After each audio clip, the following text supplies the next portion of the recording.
Assalamualaikum warahmatullahi wabarakatuh. Selamat berjumpa kembali di channel Dongeng Kakek. Kali ini kakek akan membawakan cerita silat dengan serial Pendekar Raja Wali Sakti. Serial ini diambil dari novel cerita silat karya Teguh Supriyanto ya. Pengarang jika masih hidup bersama kita, mudah-mudahan beliau diberi kesehatan selalu, ataupun jika telah meninggalkan kita, mudah-mudahan beliau diberi tempat yang terbaik di sisi Tuhan Yang Maha Esa. Ini ya, kenapa ada pertanyaan kenapa saya membawakannya secara langsung gitu, dibacakan langsung oleh saya, oleh kakek gitu. Ini kakek maksudnya adalah supaya ini channel menjadi jembatan komunikasi antar pecinta cerita silat ya, baik pecinta cerita silat zaman dahulu, waktu remaja dahulu, ataupun remaja sekarang. Nah, mudah-mudahan channel ini menjadi jembatan komunikasi antar kita, sehingga kita terjalin silaturahmi antar penggemar cerita silat. Kemudian saya mohon maaf ya, karena dalam membawakannya belum begitu sempurna gitu, karena sambil penyesuaian dan juga belajar, maka saking semangatnya untuk membuat channel ini agar terjadi komunikasi gitu, terjalin komunikasi antar penggemar cerita silat, sehingga saya dengan seadanya membangun channel ini. Tidak berlama-lama, mari kita mulai serial Pendekar Raja Wali Sakti episode Iblis Lembah Tengkorak. Selamat mendengarkan. Jurang Lembah Bangkai memang angker. Iblis Lembah Tengkorak yang berasal dari daerah itu sendiri sama sekali tak tahu seberapa dalamnya jurang itu. Yang jelas, kecil kemungkinan untuk selamat jika terjerumus ke dalam jurang lembah bangkai yang kini menganga lebar, siap melumas tubuh Rangga. Tubuh kecil itu meluncur deras, hampir menyentuh dasar. Bersamaan dengan itu, tiba-tiba seekor Raja Wali raksasa berwarna putih menyambar tubuh Rangga dengan cakar yang tajam dan kuat. Kak! Suara nyaring sambil membawa tubuh Rangga dan meletakkannya di atas tumpukan ranting kering dan rerumputan yang ditata menyerupai sebuah sarang. Rangga tergolek pingsan. Burung Raja Wali itu memperhatikan dengan matanya yang merah bulat, kepalanya terangguk-angguk. Sarang yang terletak dalam sebuah gua yang besar dan lembab itu selalu terselimuti kabut. Ini membuat udara di sekitar itu menjadi dingin. Raja Wali Putih meraih beberapa daun lebar dengan paruh, lalu ditutupinya tubuh Rangga. Dia mendekam di samping bocah kecil itu sambil menutupi tubuh Rangga dengan sayap yang lebar, seolah-olah ingin memberi kehangatan. Setelah lama tak tersadarkan diri, tiba-tiba mulut Rangga mengerang, kepalanya bergerak lemah. Burung Raja Wali memandangnya dengan mata yang berbinar-binar. Disingkirkannya daun-daun yang menutupi tubuh Rangga. Ibu! Bocah itu mengemeki keras ketika matanya terbuka memandang sekelilingnya. Dia terkejut ketika matanya tertumbuk pada Raja Wali Putih raksasa yang ada di dekatnya.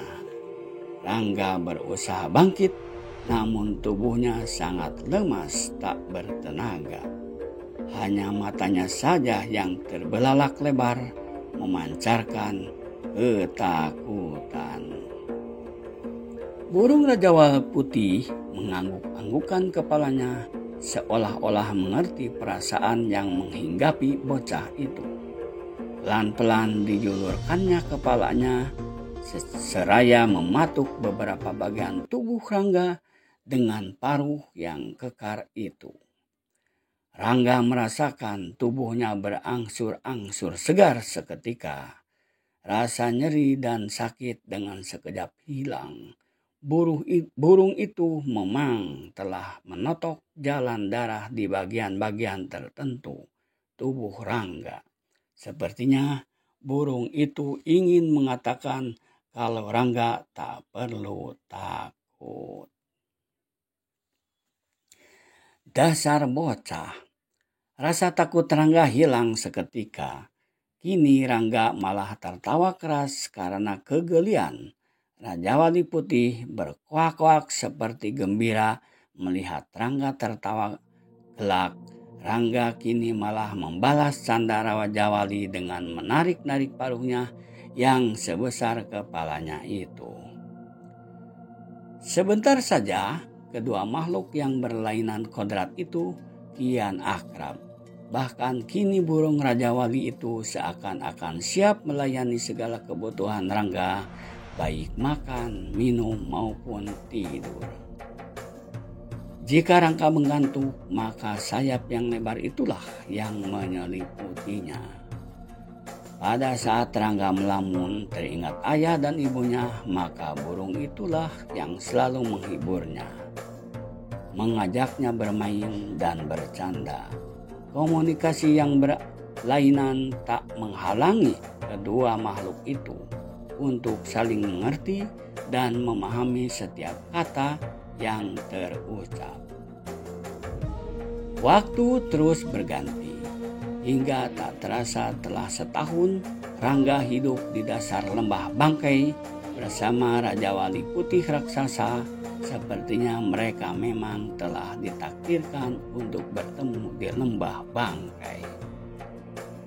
Selama setahun itu, Rangga dengan cepat memahami dan mengikuti gerak-gerik burung Raja Wali raksasa itu.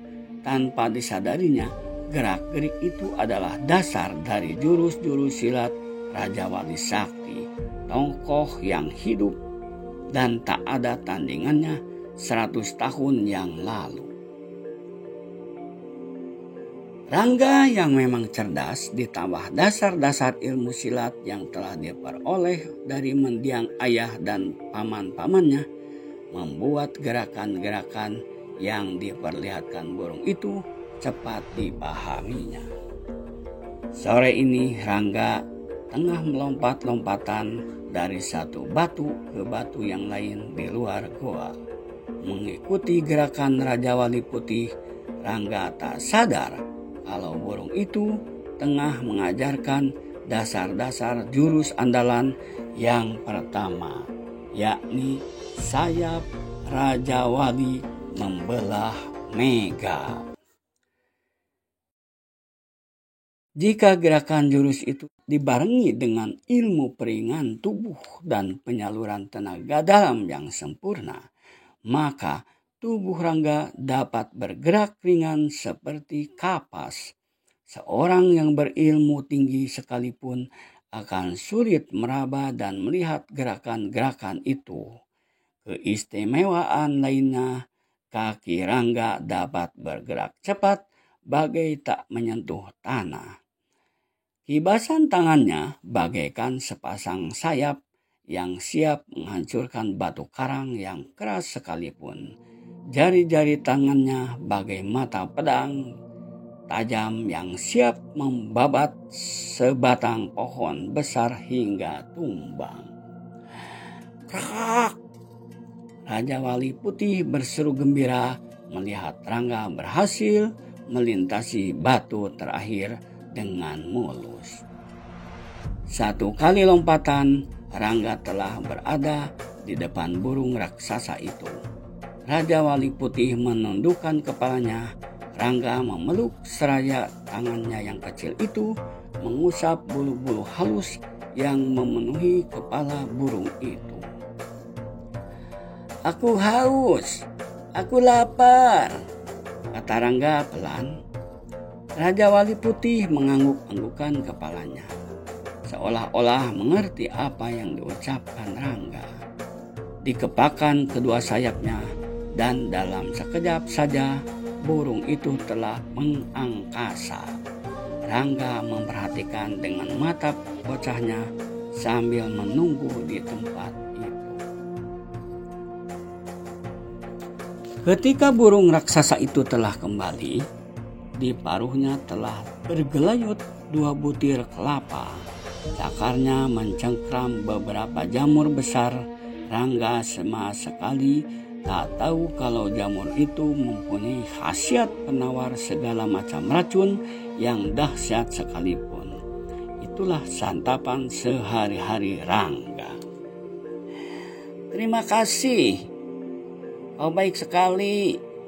Rangga menerima kelapa dan jamur-jamur itu. "Krak!" Raja Wali Putih mengangguk-anggukkan kepalanya. Habis sudah jamur-jamur itu dimakan Rangga, dibelahnya kelapa yang kini berada di tangannya. Hebat! Sekali kepruk saja kelapa terbelah 2. Raja Wali Putih terlihat gembira ketika Rangga berhasil membelah kelapa dengan sekali pukul. Itulah salah satu khasiat yang ada pada jamur itu yang telah nampak dalam kekuatan Rangga.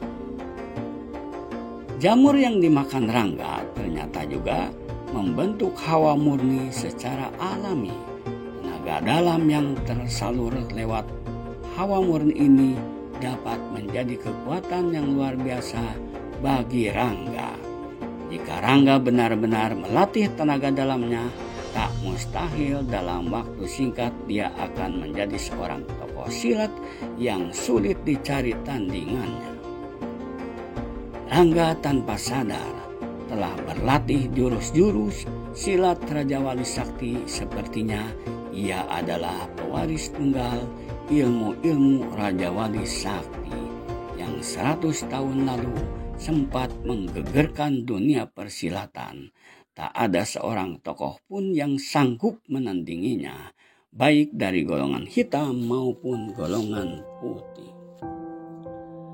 Lama jurus-jurus Raja Wali Sakti menghilang begitu saja, bersamaan dengan lenyapnya tokoh sakti yang selalu menunggang seekor Raja Wali raksasa. Raja Wali itu kini bersama Rangga. Lalu, di manakah tokoh sakti itu?